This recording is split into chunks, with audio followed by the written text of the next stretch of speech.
ito ang isa sa mga sikreto ng mga millionaire. Sino dito gusto maging millionaire? Multi-millionaire, kami nga. Ito yung work. Because it's only you and you who's limiting your dreams, your goals. You forego your satisfaction in the present, gratification, satisfaction, pleasure, with the expectation that you will receive a much better reward in the future. Delete shopping apps. Wala kayong kinikita. Yung pera nyo na nakalagay sa bangko, wala po siyang kinikita. They do not maintain a budget. They do not track their expenses. They do not know where their money is going. Tapos tatanong nila sa amin, saan niya napunta? Sasabihin ko, di ko alam sa'yo, saan mo ba dinala? Hindi sila sanay, hindi nila ma-imagine anong gagawin nila sa 100,000. So, tendency nila, ipapabigay nila. Pautang dito, pautang doon, bigay sa parents, bigay sa pinsan. Kaya nga yung mga nananalo ng loto after a few years, mahirap ulit Bakit? Hindi nila ma-handle yung ganong kalaking pera sa utak nila. Kung hindi kayang i-manage ng mind natin kung gano'ng kalaki yung 4 million and what we can do about it, hindi din natin ma-achieve yun, ma-earn yun. Kasi hindi tayo prepared to receive it.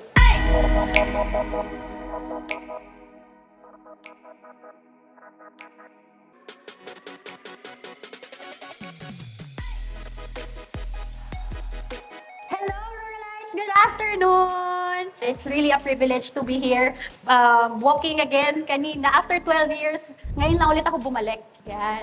Nakakaiyak lumakad doon sa dating nilakaran for 4 years. Pero before I start, I just want to know kung sino ba yung mga ruralites ngayon. Sige nga, if I were to give you 5,000 pesos right now, how are you going to spend or allocate it? Ayan, kaya ako din tinatanong, how are you going to spend this money if I were to give it to you? Kasi, dito sa Philippines, we have so many financial behaviors to correct, di ba? And I'm so thankful for this. Kasi before, wala naman kaming ganito nung high school kami. Kaya let's be thankful na meron tayong ganito, di ba? As young as you are, you're learning about finances, which is very important. Not just in the present, but most especially for your future. Alam niyo ba kung anong status ng financial literacy sa Philippines? Ito medyo nakakalungkot. Did you know that 6 out of 10 Filipinos do not have savings? Wala silang ipon, di ba? So maybe you know someone walang ipon, maybe your ate, your kuya, your pinsan, wag naman sana, And 7 out of 10 OFWs do not have savings. Familiar with overseas Filipino workers? Sino dito may relatives na OFW? Wow, ang dami! Di ba? It's a sad reality. 7 out of 10 of them, or 70%, do not have savings. 5 out of 10 Filipinos do not have a budget.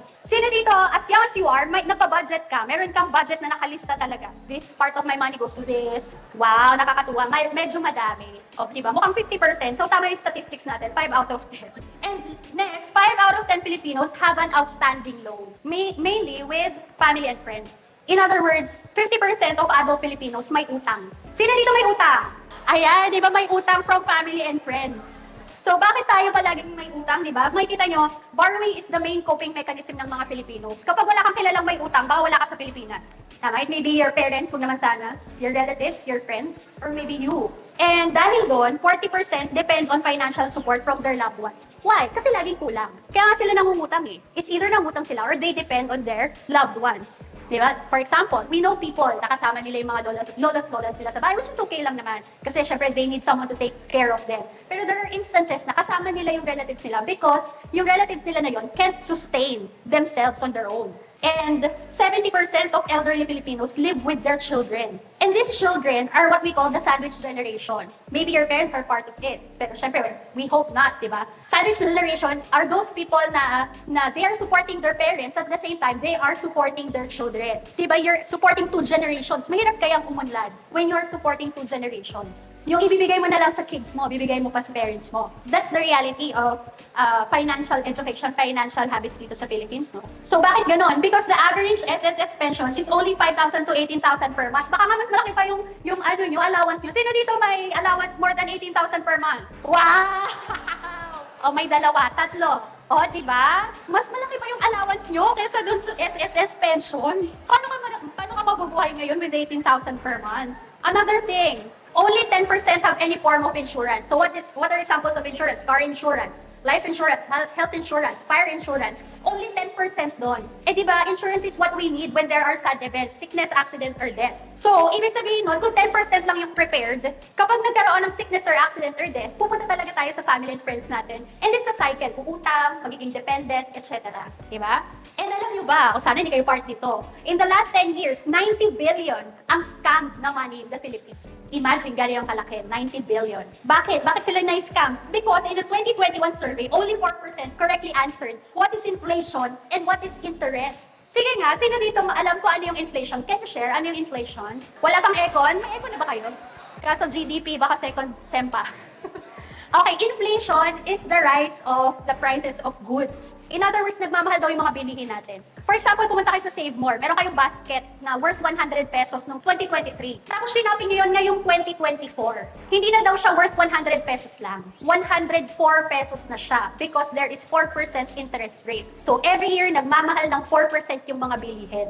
And yun, yung simple question na yan, hindi yan masagot ng mga Pinoy. Most of them, di ba? And even interest rate. And less than 1% of our population owns stocks, bonds, and pooled funds. Mutual funds, EITF, UITF. And ito na siya, in conclusion, Philippines is one of the 30 least financially literate countries in the world. Nakaka-proud ba siya? Di ba? Tayo na yung isa sa mga traffic. Pati ba naman doon sa financially illiterate part pa tayo. So that's what we want to change. That's why Filipinos need financial education. And today, I want you to listen, okay? Yung sasabihin ko sa inyo today is something that you can use, not just ngayon lang, pero most importantly in the future, alright? Kaya ang topic natin today is about something about financial behavior. Because sabi nga ni Dave Ramsey, personal finance is 80% what? And 20%? Diba? So it's not enough that what you know just stays in your head. There should be an action. You should apply it. Alright? So that's why, magpo-focus tayo ngayon sa delayed gratification. So the power of delayed gratification. Delay to gain. Alam niyo ba na ito ang isa sa mga sikreto ng mga millionaire? Sino dito gusto maging milyonaryo? Sino dito gusto maging multi-millionaire? So the question is, kung gusto niyo maging multi-millionaire, anong ginagawa niyo ngayon? Nag-aaral mabuti. Sige, let's define it first. Delay of gratification. Actually, sinabi na ni Ma'am Mabel kanina. What is delay of gratification? It is the act of resisting an impulse to take an immediately available reward in the hope of obtaining a more valued reward in the future. In other words, you forgo your satisfaction in the present, gratification, satisfaction, pleasure, with the expectation that you will receive a much better reward in the future. Okay? And ang opposite niyan ay, ano opposite ng delayed gratification? Ayun, narinig ko, instant gratification. Galing. Ma'am, at +5 daw sa exam. So, anong mga example natin ng instant gratification? Sino dito, alam nyo, ganito yung katabi nyo. Yung katabi nyo, hindi kayo. Ganito mag-alarm. Yes, proud pa kayo, Ayan. This is an example of instant gratification. Did you know that you pressing the snooze button every morning is practicing instant gratification? Ang dami yung nilalagay na alarms. Ayaw yung panindigan. Kung 7 a.m. ka gigising, gumising ka ng 7 a.m. Diba? Kasi ano yung na-forgo natin? Kapag instant yung gratification, magpapalit ako 5 minutes, 10 minutes. Gusto ko pa matulog. Mami, gusto ko pa matulog. Ganyan. Sabi, tapos, anong magiging result nun? Number 1, di kayo aabot sa jeep kasi late kayo. So, magta-tricycle kayo. Magkano tricycle? 150 papuntang rural. So, mas mahal yung ginastos nyo, di ba? At the same time, may quiz daw kayo. First class. Hindi nyo naabutan, di ba? So, madaming na-forgo when we give in to instant gratification. Ano ba example niyan? Just one more episode. Ayan, Netflix. Sino dito nag-Netflix? O, di ba, kapag may bagong series, kailangan ko ng closure, hindi ka pa nag-aaral sa exam mo. Bukas na lang po ako mag-aaral, kailangan ko matapos, hindi ako makakatulog na hindi ko alam yung ending. Di ba? Instant gratification. And this one, I like this one, Shopee, TikTok Shop, Lazada. Sinong meron ito? Di ba? Very instant, to the point na meron tayo, pay later. Hindi ko na po kaya mag-intay, uutang na lang ako kay Shopee. I need to have it now. Kahit may interest. Di ba? And lastly, another instant gratification example. Sino dito, inaantok na, pero scroll ka pa din ng scroll. Tapos, the next morning, di ka magigising ng maaga, tapos naka-snooze button ka pa. Kita nyo, sunod-sunod lang siya, it's a cycle. Instant gratification, after instant gratification, to the point that, kapag ganito tayo in the present, madadala natin yan in the future. I'm telling you, kung ano yung ginagawa natin ngayon, it always has an impact on our future. Ayan. So, how do we practice delayed gratification to reach our financial goals? Ayan, nandito na tayo. O sige, bilang nakalabas yung mga phone mo, I want you to take notes. So, number 1, set clear financial goals. Sino dito may financial goals? Alam niyo yung financial goals natin can be divided into 3, depende sa term. There's a short-term financial goals within 3 months. Example yan, travel, may usapan kayo ng friends nyo, mag-hangout kayo, may outing kayo, or kaya nag-iipon kayo for a gift. Gift kay crush, gift kay ka-MU, gift sa Mother's Day, sa Father's Day, sa Pasko kung malapit na. Dito yan, short-term, within 3 months. Medium term is 3 months to 1 year. May field trip. Field trip, pinag-iipunan ng field trip. Concert, Taylor Swift. Kung hindi Taylor Swift, K-pop. 𝐁 mga ganyan, di ba? Gadget, bibili ng bagong laptop, bibili ng bagong phone. Kung pag-iipunan mo yon, medium term, kung you have 3 months to 1 year. And we also have long-term financial goals, which are more than a year. Ano example niyan? College fund. So, kunwari kayo, in-expect nyo kayo magpapaaral sa mga sarili nyo pag nag-college. So, it's a long-term goal kasi you still have 2 years or more than 2 years. Business. Sino dito gusto mag-business in the future? Business. Sige nga, sigaw nyo nga. Anong business yung gusto nyo? Kung ano-ano yung naisip yung business. Okay yan, kamote chips. Parang may narinig akong kamote chips. Ayun, tama. And last, example natin, investment. Curious lang ako, sino dito may investments right now? Meron? 1, 2. Sige nga, loud and proud. Gusto ko lang makita. Diba? So, ito yung mga different goals natin. Depende sa kung kailan natin siya target makuha. Alright? So, and ang focus ng delayed gratification is not on the now. Ito siya, delayed gratification is choosing to invest time, money, and effort into, ano yung nakalagay? Long-term goals. So, when you list down your goals, categorize mo siya.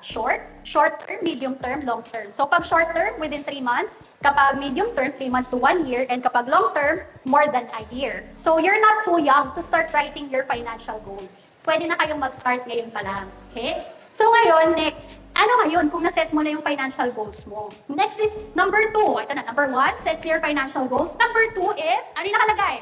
Learn the act of saving. So, paano ba mag-save? Sino dito may savings? Oh, madami. So, next is learn the act of saving. Ang ganda na sinabi ni Paul, for emergencies and for your future. So, how do we save? Alam mo, most of the Filipinos, katulad ng nilagay natin kanina, hindi sila nagsisave kasi hindi nila alam kung para saan. Kapag wala kang goal kung bakit ka magsisave, kung bakit ka mag-invest, mapapabayaan mo lang siya. Kung wala kang goal kung bakit mo tinatapos yung high school ngayon or your course mo in the future, hindi ka gaganahan. So, very important yung clear financial goals. And next is, kung paano mo siya i-achieve. Okay, so ganito simple mag-set ng savings goals. Number 1, what? Anong pag-iipunan mo? Number 2, when? Kailan mo siya gustong makuha or mapag-ipunan? Number 3, how much? Magkano yan? And number 4, how? Saan mo kukunin? Meron ka bang side gig habang nag-aaral ka? Sa allowance, sa scholarship, bibenta mo yung stickers mo, bibenta mo lahat ng K-pop merch mo. So, pwede din yun. So, ganun lang po kasimple mag-set ng savings goals. So, example, ayan, kunwari what? Gusto nyo pumunta ng K-pop concert. Sino dito nakapunta na ng K-pop concert? Ay, loud and proud. Okay, ako hindi pa. Kasi yung K-pop sa akin, Wonder Girls pa. Charing lang. Okay. So, for example, what concert? May pupuntahan kayong concert. When? Ngayong October, kunwari, 2024. So, ano na ngayon? Kunwari, February, March, April, May, June, July, August, September, October. You have 8 months. Next is how much? Magkano ticket? Magkano transpo? Magkano food? Magkano yung outfit mo? Siyempre, hindi ka naman pupunta doon na hindi ka prepared. Gusto mo, pack na pack din yung outfit mo, di ba? So, how much lahat yon? Let's say 20,000. How? Paano mo siya pag-iipunan? So, if you have 8 months to save 20,000, divide mo lang. Di ba? Sobrang simple. 20,000 divided by 8. 2,500 per month. Or pag-iipon ka ng 625 pesos per week. Magkano yung per day? 625 divided by 5. O kunwari 5 days ka lang may allowance. 125 pesos per day. Diba? Malaki pala. Ay, hindi na ako pupunta ng concert. 200 lang yung bag ko na day. Okay? So, are you learning? Natututo ba? Naisip nyo na kung paano nyo i-achieve yung mga goals nyo? Yes. And it works for the long term. Gusto nyo maging multi-millionaire. Multi-millionaire, paano maging multi-millionaire? At least you have 2 million. O ilang taon na kayo ngayon, divide nyo. By 30, gusto ko multi-millionaire ako. Pero how much? Hindi lang basta millionaire o multi-millionaire. Lagay nyo, 2 million po yung gusto ko. Then compute nyo per year, magkano dapat yung naiipon ko? Per month? Per week? Para achievable, di ba? So, it's that simple.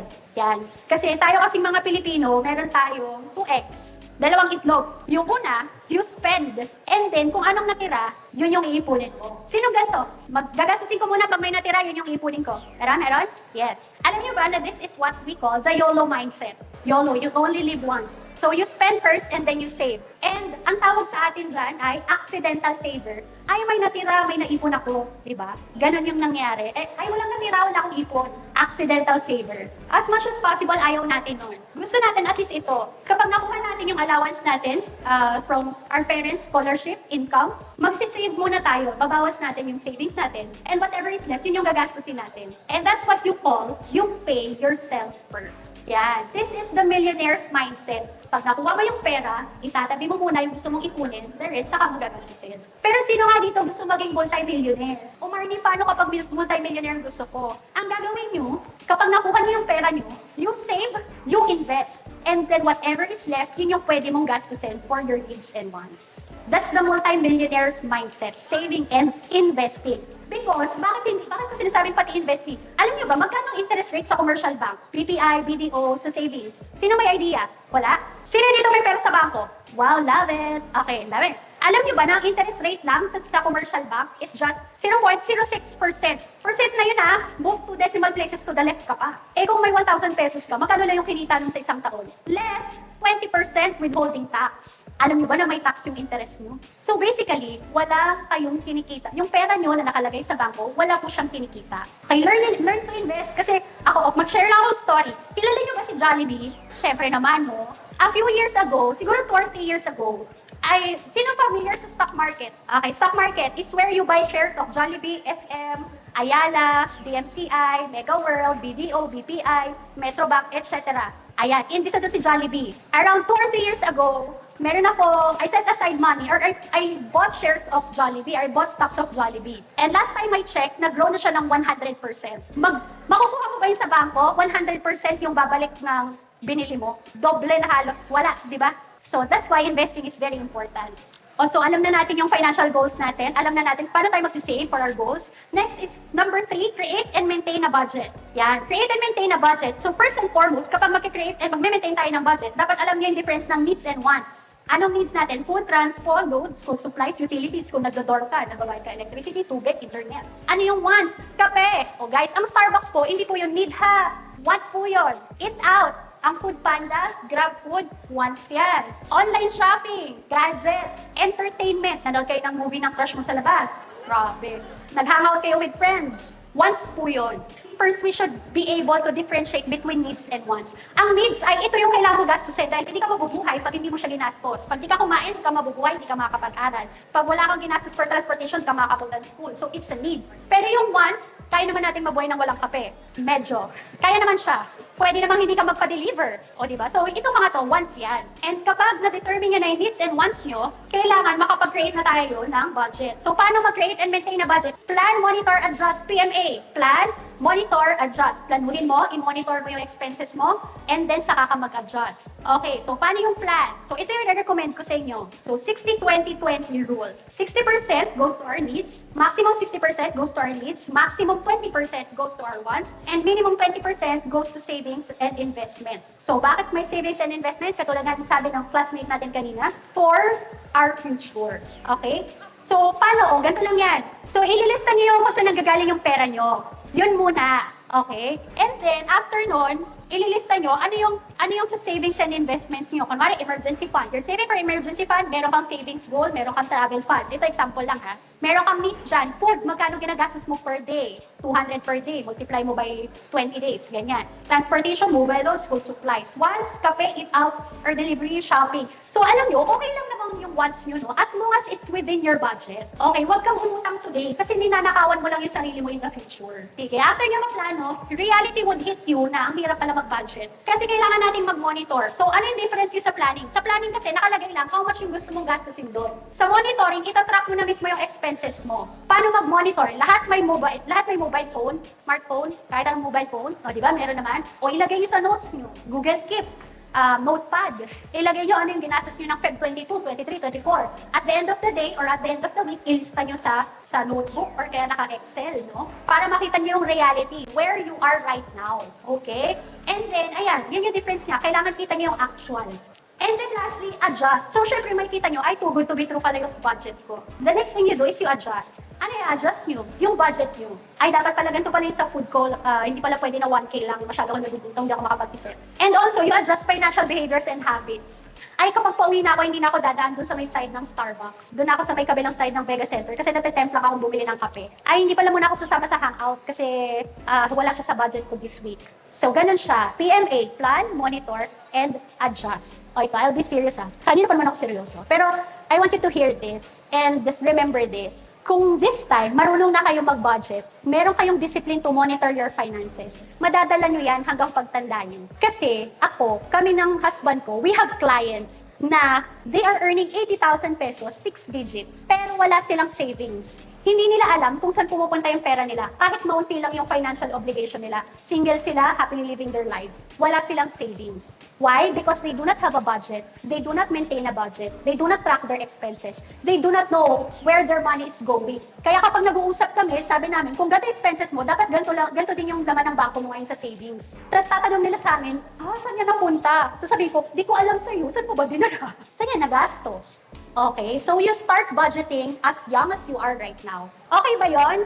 Sige nga, pwede nyo bang i-promise sa akin na you would at least try, kahit alam nyo mahirap. Pero nakita ko may dami nang nagbabudget dito Try nyo lang, then i-maintain nyo hanggang sa maging habit siya. Okay, ang habit hindi mo siya nagagawa ng once lang. Dapat consistency. Okay, that consistent tayo. Alright, number 4, second to the last tip natin. Flee from temptations. Ayan, I love it. Sige nga, hindi resist yung nilagay ko dito Kasi di ba usually naririnig nyo, resist temptations. Anong difference ng flee from temptations sa resist temptations? Kapag resist, andun ka pa, hindi kaya ko to, hindi ako matitempt. Hello, willpower is not enough. Kaya nga may addiction di sana yung walang addiction sa mundo kung willpower is enough. So you flee from temptations, you run away. Ganon din sa finances, no? Avoiding impulse decisions isn't about denying yourself pleasure. It's about ensuring that the pleasure you seek aligns with your long-term goals and values. Kaya nga yung number 1 natin, set clear financial goals. Set clear financial goals, learn the act of saving, create and maintain a budget. And then ito, very practical, flee from temptations. Kung alam mo yung goals mo at values mo,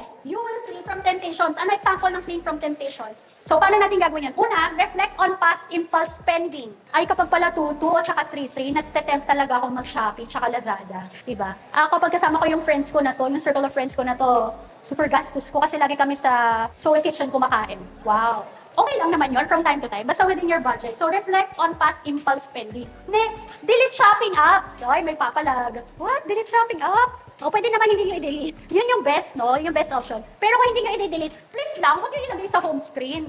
Yung TikTok nyo, huwag nyo ilagay sa home screen. Yung Facebook nyo. Diba? Kung meron kayong goals sa finances nyo, pati sa pag-aaral nyo, kung hindi nakakahinder sa goals na yun, pahirapan nyo naman yung sarili nyo para maka-access ng mga shopping, online shopping na ganyan, diba? Next, another tip, avoid shopping and splurging on food when emotional.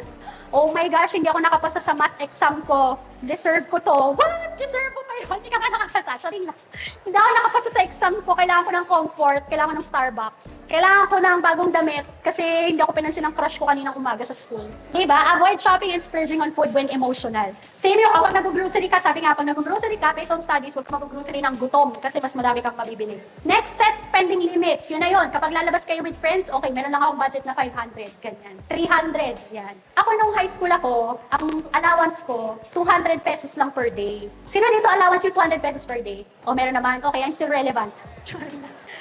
Yung 200 pesos ko per day, hindi ko siya nagagastos lahat kasi may baon pang binibigay. May food, may lunch ako na binibigay pa sa akin si mami ko. So yung half nun, pag nakukuha ko yung yung allowance ko, sineseparate ko na yung another 100. Hindi ko na siya dinadala sa school kasi gusto ko siya ma-save. Dinadala ko lang yung 100 na, yung another 100 na i-spend ko. Diba? And nadala ko yung malakas ako mag-save nung college ako, high school, college, saka nung gumraduate ako. So, kaya nung high school ako, malakas ako mag-save, may pang-date ako. Saka meron ako pang-hangout, charin lang. Pag gusto namin magkape ng mga friends ko, okay. Kasi meron akong nakaset na budget for it. May tinabi ako. So, set spending limits. And last, wait before buying. Iwan nyo muna sa cart, huwag nyo muna i-check out. Pag-isipan nyo muna, pag nilagay mo sa cart, iwan mo, 1 week, 1 day, 1 week. Susunod na araw, sasabihin mo, ay, hindi ko na pala siya gusto.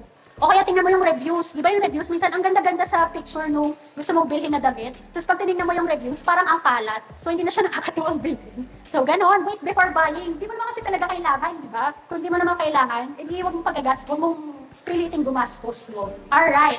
And lastly, harness the power of visualization. Ito, love ko to. Harness the power of visualization. So what is visualization? Your ability to create in your mind the outcome you do not see. So ano yung mga i-visualize nyo? Mga goals nyo. Imagine yourself having 1 million in your bank account. Anong kasama doon sa imagine nyo? Ano yung ma-feel mo?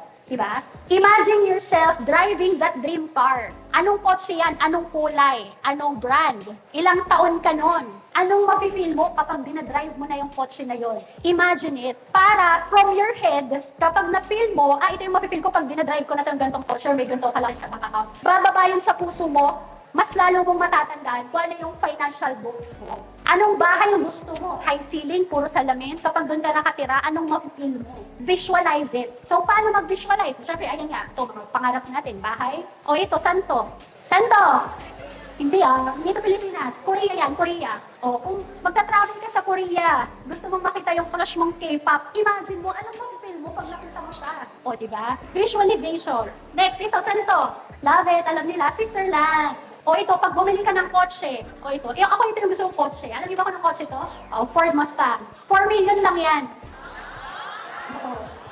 Expand your psychological wallet. Kung hindi nyo nilalang ang 4 million, paano nyo ma-achieve yun? Kung hindi kayang i-manage ng mind natin kung gaano kalaki yung 4 million and what we can do about it, hindi din natin ma-achieve yun, ma-earn yun. Kasi hindi tayo prepared to receive it. That's what you call the psychological wallet. Alam nyo, kaya yung iba, na 6 digits yung kinikita, 100,000 plus, wala silang maipon, kasi hindi sila sanay, hindi nila ma-imagine anong gagawin nila sa 100,000. So, tendency nila, ipapamigay nila. Pautang dito, pautang doon, bigay sa parents, bigay sa pinsan, etc. Kaya nga yung mga nananalo ng loto after a few years, mahirap ulit Bakit? Psychological wallet, hindi nila ma-handle yung ganong kalaking pera sa utak nila. So, ang tendency nila, balato. Balato dito, balato doon, papamigay. But when you have clear financial goals, na-visualize mo yung mga gusto mong mangyari sa buhay mo, gusto mong marating, makabit, yung 4 million, ilalak mo na lang yun. Okay? Changing our mindset. Okay? Challenging, no? Okay lang yan. At least as long as you are, narinig nyo na. O maging millionaire, maging multi-millionaire. Yan. Saya kayo maging multi-millionaire. Aspire to be a multi-millionaire. Why? Not just for yourself, but also for your family. Kapag meron ka, you can be a blessing to them, to the people around you. And another thing pa dyan, nakakatulong ka sa ekonomiya ng Pilipinas. Gusto niyo umunlad Pilipinas? I-aspire niyo maging milyonaryo. Aspire niyo na mag-build ng sarili niyong business. And kapag alam mo yung gusto mo, lagay mo sa vision board. Sino dito may vision board? Wow, love it. Sino mataas nga kamay? Sino may vision board? Loud and proud? Ayan, di ba? Ano yung itsura ng vision board? O ganito, yung mga pangarap mo, lagay mo dyan. Para pagkagising mo sa umaga, nakikita mo na. So, pag pumunta ka sa school, pumunta ka sa, lumabas ka, clear yung goals mo. Hindi ako mag-Starbucks, hindi ako magkakape ng ganito ngayon kasi wala siya sa budget ko, may pinag-iipunan ako. Pinapractice ko yung self-discipline, pinapractice ko yung patience ko. Dahil in time, bago ako mag-30, bago ako mag-25 years old, gusto ko multi-millionaire ako. And there's nothing wrong with that. It's okay to aspire to be that. Just don't love money because love for money is the root of all evil. But use money as a tool. Use money as a tool to achieve your dreams and be a blessing to others. Okay? So, ganyan gumawa ng vision board. And to close, I will leave you with this, ni Franklin Roosevelt. Sabi niya, the only limit to our realization of tomorrow will be our doubts of today. The only limit to our realization of tomorrow will be our doubts of today. So probably, while you're listening to me, sabi mo, 4 million, laki-laki nun. See? Doubt agad yun. It limits your realization of tomorrow. Multi-millionaire, kami nga. Yung parents ko naman, ito yung work. Lola at lola ko, ito yung work. Tapos aspire to be a multi-millionaire. Paano? You're limiting yourself. That's called limiting beliefs. And when you know na meron ka ng, ngayon, kung gano'n yung reaction nyo sa akin kanina, that's a limiting belief. Kung alam mo na yung limiting belief mo, now you can change your mindset. Because it's only you and you who's limiting your dreams, your goals, at this point hanggang tomorrow. So do not doubt. Enjoy imagining that you have your dreams, na-achieve nyo yung dreams nyo, yung goals nyo. Enjoy imagining, visualizing that every day so that it will come to realization. Pero syempre, take note, dream big, set goal. Kapag yung pangarap mo, walang goal, walang magkano, paano, etc., dream lang yun. Dapat doon tayo sa goals kasi may plano ka. And lastly, take action. So yung mga nilista natin dito, gawin niyo siya. Take action. And I hope magamit niyo yung mga narinig niyo today, not just today, but for your tomorrow. Thank you so much, everyone.